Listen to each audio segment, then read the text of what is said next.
Welcome friends, मैं हूं आपके साथ doctor M Khalid Siddiqui.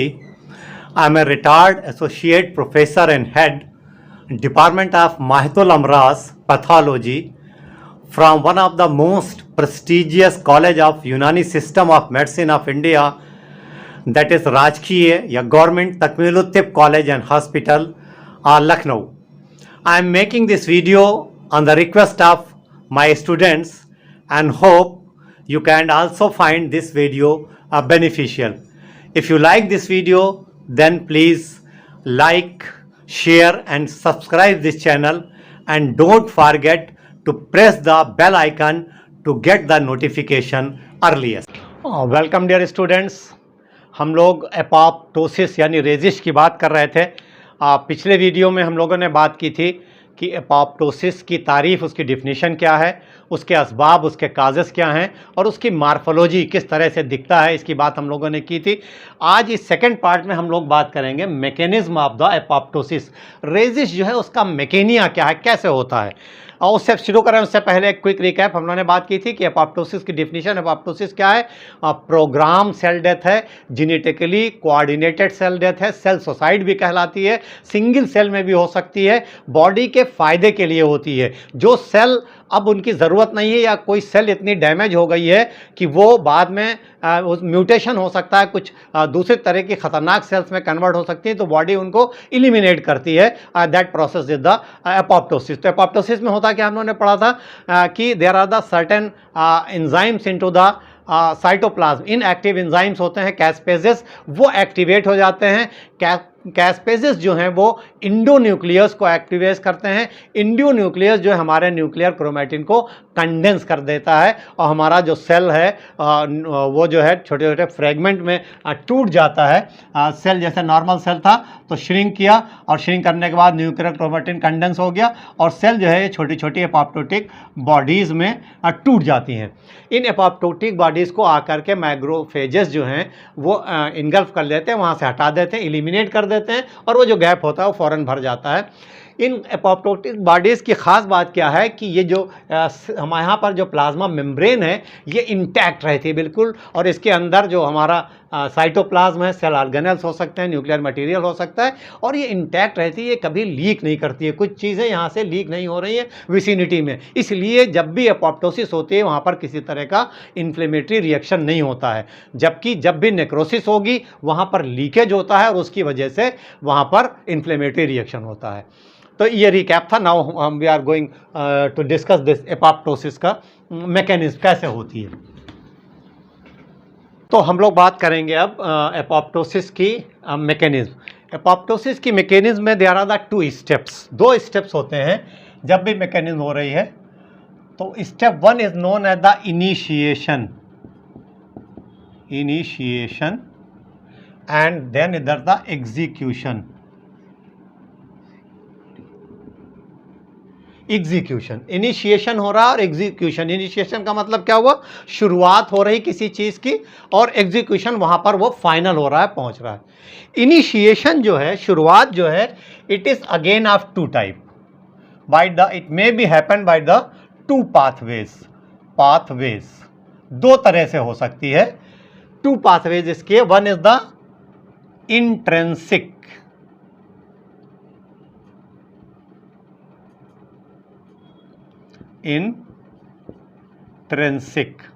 Intrinsic और दूसरा है एक्सट्रिंसिक। इंट्रिंसिक पाथवे और एक्सट्रिंसिक पाथवे। इंट्रिंसिक पाथवे का क्या मतलब है कि जो भी प्रोसेस इनिशिएट होगा वो विद इन द सेल के अंदर से होगा। इसे हम लोग कहते हैं दाखिली तरीका, अंदरूनी तरीका। और ये खारजी यानी ये बैरूनी, यहाँ जो कुछ इनिशिएशन जो होगा वो बाहर से कोई चीज़ आएगी वो इनिशिएट करेगी, तो वो इंट्रिंसिक का एक्सट्रिंसिक कहलाएगा। खारजी से कहेंगे या बाहरी कहेंगे और इंट्रिंसिक को दाखिली कहेंगे। ठीक है, तो यहाँ तक बात समझ में आई कि एपोप्टोसिस में दो स्टेप्स हैं, इनिशिएशन है और एग्जीक्यूशन है। इनिशिएशन जो है वो दो तरह से हो सकता है, इंट्रिंसिक हो सकता है और एक्सट्रिंसिक हो सकता है। इंट्रिंसिक पाथवे जब एक्टिवेट होता है, इंट्रिंसिक पाथवे जो शुरू होता है, तो जैसे हम लोगों ने शुरू में बात की थी कि देयर आर द प्रोकैस्पेजेस। तो ये प्रोकैस्पेज 9 को एक्टिव फॉर्म में कैस्पेज 9 में कन्वर्ट कर देता है। इंट्रिंसिक पाथवे में क्या हो रहा है कि there is the activation of the caspase 9, और एक्सट्रिंसिक पाथवे जो है इसमें जो है there is the activation of the caspase 8। लेकिन ये कैस्पेज 8 जो है ये लोअर एनिमल्स में होता है, लोअर एनिमल्स, और ह्यूमन बींग्स में there is the activation of the caspase 10। It is in the human beings. Human beings में ह्यूमंस में जो है कैस्पेज 10 एक्टिवेट हो रहा है, और लोअर एनिमल में कैस्पेज 8 हो रहा है। किस पाथवे से? एक्सट्रिंसिक पाथवे से। और इंट्रिंसिक पाथवे से कैस्पेज 9 एक्टिवेट हो रहा है। और जब ये दोनों कैस्पेजेस एक्टिवेट हो जाएंगे तो एक कॉमन पाथवे होगा और वो जाके इसको एग्जीक्यूट करेंगे। उसकी बात हम लोग आगे करेंगे। अब हम लोग ये देखेंगे डिटेल कि कैस्पेज, ये इंट्रिंसिक पाथवे जो है कैस्पेज 9 जो है ये कैसे स्टिमुलेट हो रहा है, कैसे एक्टिवेट हो रहा है, इसका एक्टिवेशन कैसे हो रहा है। तो हम लोग इंट्रिंसिक पाथवे की अगर बात करें, यानी जो दाखिली तरीके से जो सेल अपोप्टोसिस होने जा रही है, जो इनिशिएशन दाखिली तरीके से हो रहा है, it is also known as the mitochondrial pathway and it is also known as the major pathway. Mitochondrial pathway इसलिए कहलाता है कि माइटोकॉन्ड्रियल मेम्ब्रेन की परमिएबिलिटी जो है वो इंक्रीज हो जाती है इस पाथवे में, और ये बड़ा इंपॉर्टेंट एक फिनोमेना है। देखिए होता क्या है कि this is the normal cell, cell का न्यूक्लियस है, माइटोकॉन्ड्रिया है। हमें पता है कि in the mitochondria there is a protein that is known as the cytochrome C, cytochrome C. और ये साइटोक्रोम सी जो है ये माइटोकॉन्ड्रिया के अंदर रहती है, इसे लीक नहीं होना है, माइटोकॉन्ड्रिया के मेम्ब्रेन्स के आउटर और इनर मेम्ब्रेन के अंदर रह रही है। साइटोक्रोम सी का काम क्या है? ये जो माइटोकॉन्ड्रिया चूँकि पावर हाउस है सेल का, एनर्जी बनाती है, तो ईटीसी जो है, what is the etc? Electron transport chain. जब वहाँ पर ऑक्सीडेटिव फास्फोराइलेशन होता है तो ये साइटोक्रोम सी जो है वो एनर्जी बनाने में मदद करती है। यहाँ पर क्या हो रहा है कि साइटोक्रोम सी जो है वो माइटोकॉन्ड्रिया के अंदर रहनी चाहिए। किसी वजह से ये जो परमिएबिलिटी है जो माइटोकॉन्ड्रियल मेम्ब्रेन की, ये इंक्रीज हो जाती है, और साइटोक्रोम सी जो है it comes into this cytoplasm. Cytochrome C बाहर आ गया। Now it is known as the cytosolic cytochrome C, cytochrome C. ठीक। अब into the cytoplasm there is a protein that is known as the apoptosis activating factor 1, एपाप1, apoptosis activating factor 1। तो cytosolic cytochrome जो है, cytochrome C, ये एपाप1 के साथ combine कर लेती है और एक कॉम्प्लेक्स बना लेती है that is known as the apoptosome, apoptosome. Now they form a complex apoptosome. Apoptosome क्या करता है? It is going and it is going to activate procaspase, कौन सा? Procaspase 9 into the active caspase 9। ये कैस्पेज 9 को कैस्पेज 9 में activate कर दे रहा है। हम लोगों ने शुरू में पढ़ा था कि इंट्रिंसिक पाथवे में कैस्पेज 9 एक्टिवेट हो रहा है। तो this is how the caspase 9 is activated. क्या हुआ? साइटोक्रोम सी जो है माइटोकॉन्ड्रिया से बाहर आया, साइटोसोलिक साइटोक्रोम सी उसने एपाप1 के साथ एपोप्टोसोम बनाया, और एपोप्टोसोम ने जो है वो प्रो कैस्पेज 9 को कैस्पेज 9 में एक्टिवेट कर दिया। नॉर्मल सेल में क्यों नहीं होता? ऐसा क्या हो रहा है कि जो अपोप्टोसिस जिस सेल में होने जा रही है उसमें ये बात हो रही है, नॉर्मल सेल में नहीं हो रही है। तो क्या हो रहा है कि नॉर्मली द सेल्स में there are the 2 types of the protein, pro apoptotic protein and anti apoptotic protein. तो जो आउटर मेम्ब्रेन है माइटोकॉन्ड्रिया की, in the outer membrane there are the anti apoptotic proteins, anti apoptotic proteins, anti apoptotic proteins outer membrane पे, और they are known as the BCL2 BCl XL and MCl1। ज़्यादा लग रहा हो तो आप सिर्फ मेन याद रखिए BCl2। ठीक है, ये एंटी एपोप्टोटिक प्रोटीन है जो एपोप्टोसिस होने से रोकती हैं। माइटोकॉन्ड्रिया के जो इनर मेम्ब्रेन है, there are the pro apoptotic proteins and they are known as the Bax and Bak. तो दो तरह के प्रोटीन है, एंटी एपोप्टोटिक प्रोटीन और प्रो एपोप्टोटिक प्रोटीन। एक और तरह की प्रोटीन है in the normal cell, they are known as the BH3 only protein family. एक ग्रुप है प्रोटीन का, they are known as the BH3 only protein family. उसमें कौन कौन सी प्रोटीन है? There are the BIM, BAD, BID, PUMA, NOXA। There are the 5 protein into the BH3 only protein family। अगर आपको ये नाम याद नहीं रख रहे हैं, ज़्यादा लग रहे हैं, तो आप याद रखिए BH3 only protein family। ये भी प्रो एपोप्टोटिक है और इसका एक नाम और है सेल सेंसर। ये सेल सेंसर कहलाती है, सेल सेंसर।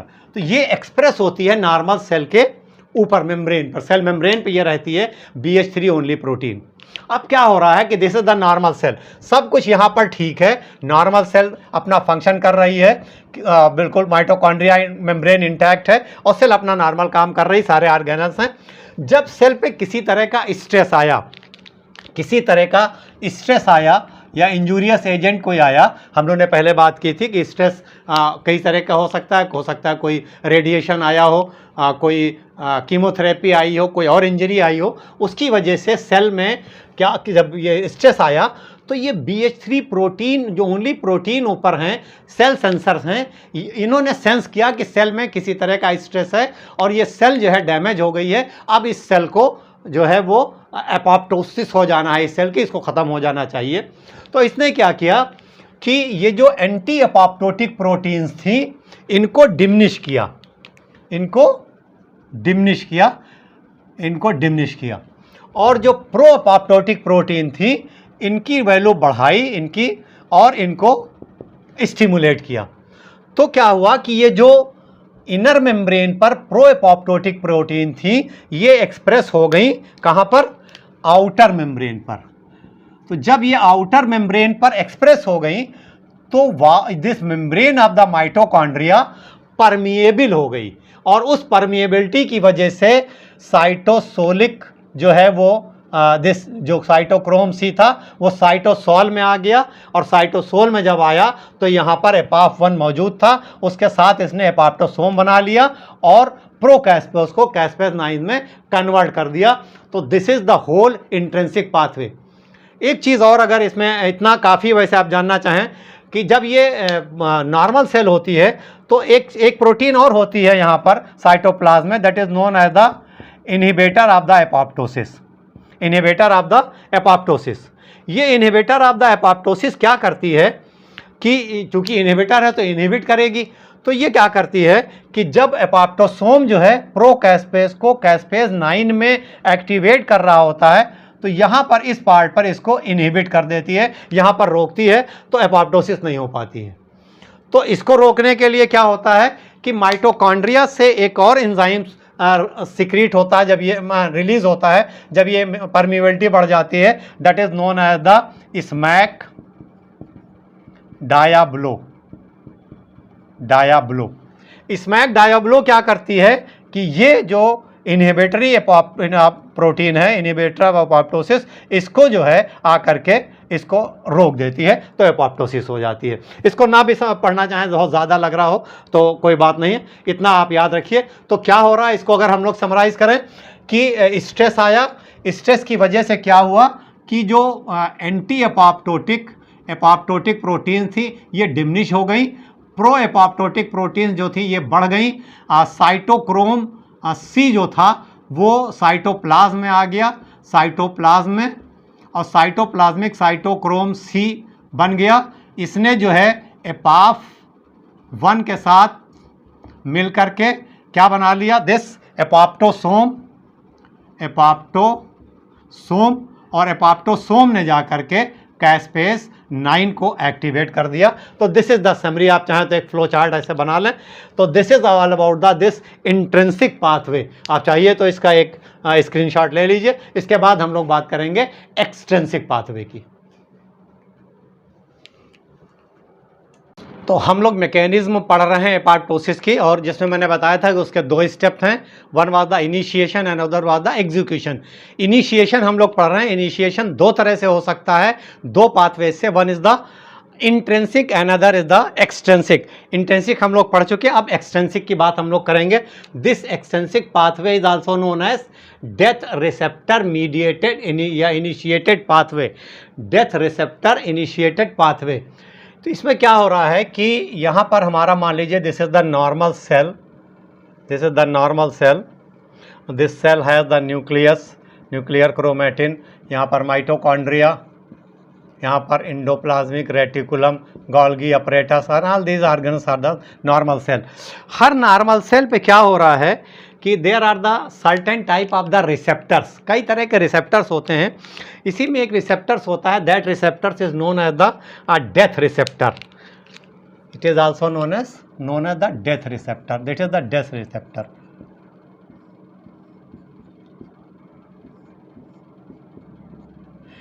कई तरह के डेथ रिसेप्टर्स होते हैं, बट 2 तरह के डेथ रिसेप्टर ज़्यादा कॉमन हैं। They are the tumour necrosis factor type 1 receptor, एक कहलाता है tumour necrosis factor receptor type 1, और दूसरा कहलाता है Fas, FAS, Fas. It is also known as CD95, ये इसका मार्कर है। तो सेल पे, नॉर्मल सेल पे तमाम तरह के रिसेप्टर्स होते हैं, डेथ रिसेप्टर्स भी होते हैं। कई तरह के डेथ रिसेप्टर्स हैं, लेकिन 2 तरह के ज़्यादा कॉमन है, ट्यूमर नेक्रोसिस फैक्टर रिसेप्टर 1 और फास्ट CD95।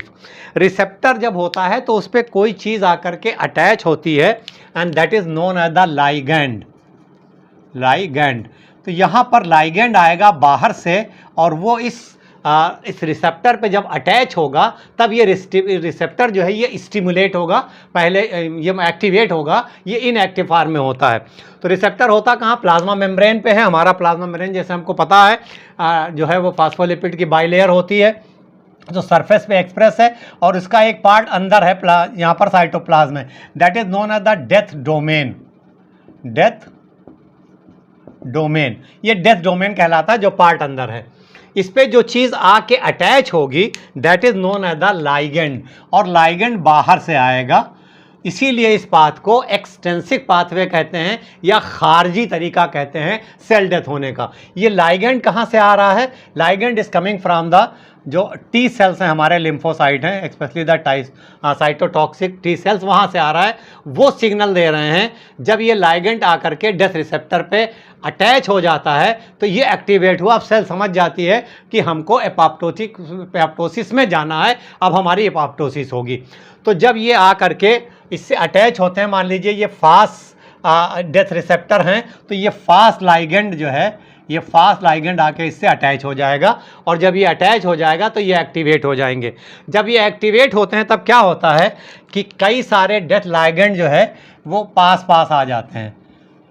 कई सारे डेथ लाइगेंड जो हैं, ये sorry death receptor, not ligand, कई सारे डेथ रिसेप्टर जो है पास पास आ जाते हैं, और यहाँ पर जो है ये डेथ लाइगेंड है और ये पास पास आ गए।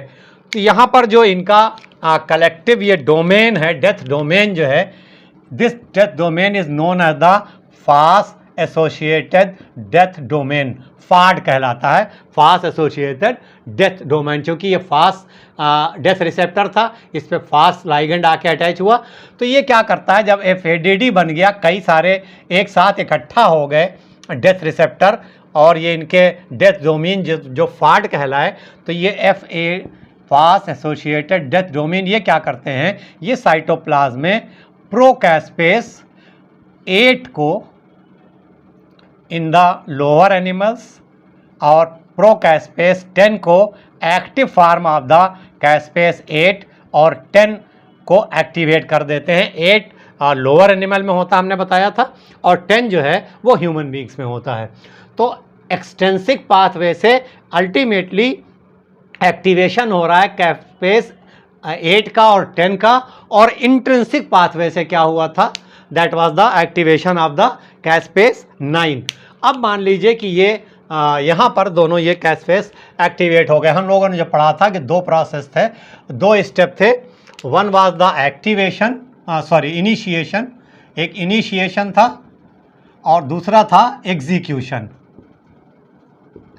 तो इनिशिएशन हम लोग ने पढ़ लिया। इनिशिएशन में क्या हुआ कि इंट्रिंसिक पाथवे से कैस्पेस 9 एक्टिवेट हो गया, और एक्सट्रिंसिक पाथवे से कैस्पेस 8 और 10 एक्टिवेट हुआ। अब ये दोनों मिलकर एग्जीक्यूशनल जो कैस्पेजेस हैं उसको एक्टिवेट करेंगे। तो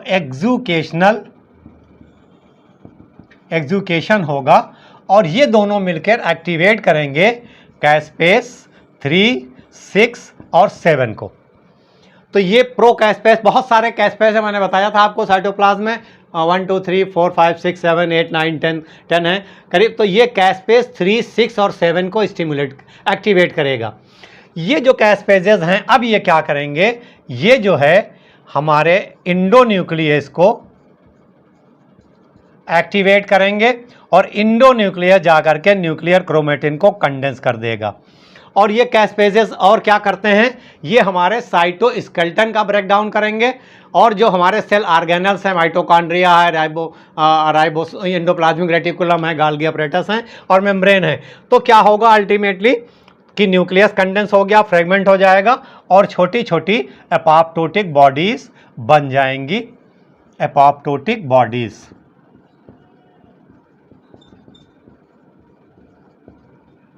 इन एपोप्टोटिक बॉडीज की खास बात क्या है कि इनकी मेम्ब्रेन, प्लाज्मा मेम्ब्रेन इंटैक्ट है, इसके अंदर साइटोप्लाज्म है, ऑर्गेनल्स हैं, न्यूक्लियर मटेरियल भी हो सकता है, और इन एपोप्टोटिक बॉडीज़ को मैक्रोफेजेस आकर के रिकॉग्नाइज करेंगे। क्यों रिकॉग्नाइज करेंगे? क्योंकि ये एपोप्टोटिक बॉडीज़ ईट मी सिग्नल देंगी, किसको? मैक्रोफेजेस को, फैगोसाइटस। कैसे देंगी?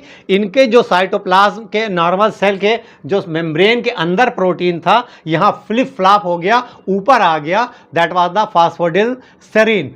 फास्फेटिडिलसेरीन इनके उस सरफेस पे एक्सप्रेस हो जाएगा, और उसको जो मैक्रोफेजेस हैं उनको सिग्नल मिलेगा, वो आके इनको खा लेंगे, एलिमिनेट कर देंगे, यहाँ से हटा देंगे, और जो यहाँ पर सेल जो अपोप्टोसिस हुई वो गैप जो है वो भर जाएगा, और वहाँ सब कुछ नॉर्मल दिखेगा।